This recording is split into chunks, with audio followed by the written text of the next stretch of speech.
अमेरिकेमध्ये युनिव्हर्सिटीमध्ये राहुल गांधींनी जे वक्तव्य केलं आरक्षण संपवण्याच्या बाबतीत, त्याचा निषेध करण्यासाठी सिंधुदुर्ग जिल्ह्यातील जनता 5 ऑक्टोबर 2024 रोजी कणकवली इथे एकजूट होत आहे।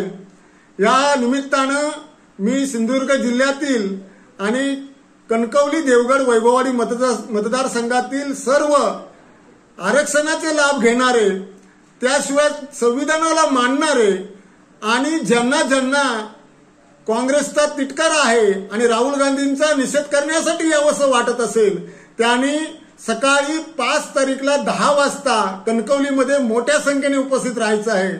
माननीय आमदार नितेश राणे साहेब यांच्या मार्गदर्शनाखाली हा मोर्चा निघणार आहे। तरी आपली ताकद आणि या काँग्रेस पक्ष, जातीय काँग्रेस पक्षाला जागा दाखवण्यासाठी मोठ्या संख्येने माझे बांधव येतील असं मी या ठिकाणी आवाहन करत आहे।